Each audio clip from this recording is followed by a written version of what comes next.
Presented by Angika Music.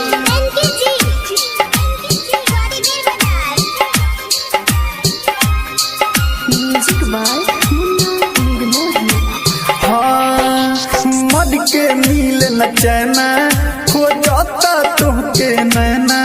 तोहरेला तोहर दीवाना रोज कबर में रोवता कबर में रोवता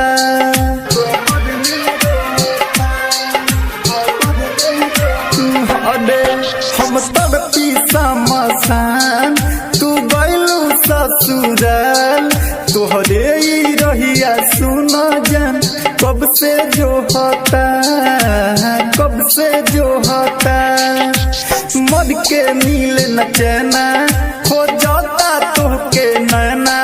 तोहरेला तोहर दीवाना रोज कबर में रोता कबर में रोता Kalika Movies Recording Studio. कबर में रोता कबर में रोता वादा तू हमसे काके कहे प्यार नानी भइलू वादा तू हमसे काके कहे प्यार नानी भइलू धोखा तू हमके देके जिंदे तू जान मुइलू मद के मिल न चना खो जाता तोहके नैना तोहरेला तोहर दीवाना रोज कबर में रोवता कबर में रोवता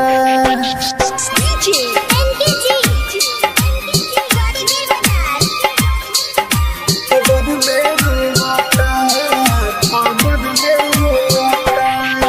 प्रेमी परदेसी मंटू से जान कलू दागा प्रेमी परदेसी मंटू से जान कलू दागा अरविंद सवदिया तोहर जान गइले सब इरादा मद के मिल न चना खो जाता तोहके नैना तोहरेला तोहर दीवाना रोज कबर में रो